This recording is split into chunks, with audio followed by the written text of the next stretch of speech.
রাত পোহালেই অস্ট্রেলিয়ার বিপক্ষে টেস্ট খেলতে নামছে বাংলাদেশ। আপনি যদি একজন বাংলাদেশি ক্রিকেট ভক্ত হয়ে থাকেন আর ভেবে থাকেন ভোর 6:30 ঘুম থেকে উঠবেন, টিভি অন করে ঘুম ঘুম চোখে দেখতে বসবেন লাল বলের দ্বৈরথ, তাহলে সে আশায় লাগাম টেনে নিন এখনই। কিঞ্চিত হতাশার খবর এসেছে যদি আপনি হন বাংলাদেশের ক্রিকেট অনুরাগী। বাংলাদেশের কোনো টিভি চ্যানেলের কাছে নেই অস্ট্রেলিয়া সিরিজের সম্প্রচার সত্ত্ব। যদিও একেবারেই খেলা দেখা যাবে না এমন না, ডিজিটাল স্ট্রিমিং অ্যাপ ট্যাপম্যাটে দেখা যাবে বাংলাদেশ অস্ট্রেলিয়ার সিরিজটা, যার অর্থ নির্দিষ্ট পরিমাণ টাকা দিয়ে সাবস্ক্রিপশন কিনে তারপরেই খেলা দেখা যাবে এই অ্যাপে। শ্রীলঙ্কায় বাংলাদেশ ও অস্ট্রেলিয়ার খেলা দেখা যাবে স্টার স্পোর্টস, SLT এবং সুপ্রিম টিভিতে। পাকিস্তানে সম্প্রচার করবে 10 স্পোর্টস ও ট্যাপম্যাট। মালদ্বীপে মিডিয়া নেটের সৌজন্যে খেলা দেখতে হবে স্টার স্পোর্টসে।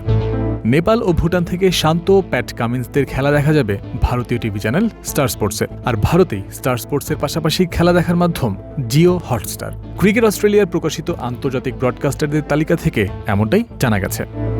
এদিকে অস্ট্রেলিয়া সিরিজের বাংলাদেশ স্কোয়াড থেকে সদস্য সংখ্যা কমিয়ে এনেছে টিম ম্যানেজমেন্ট। জাকির আলী অনেক ও মুশফিক হাসানকে দেশে ফিরিয়ে আনা হচ্ছে। বাংলাদেশ এই দলের আসন্ন সাউথ আফ্রিকা সফরের জন্য তারা প্রস্তুতি নিতে থাকবেন দেশে ফিরে।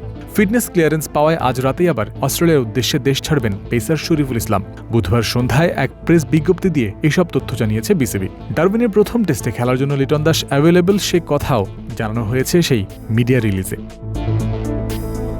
জয়ন্ত বিন্দু, ক্রিক ফ্রেন্সি।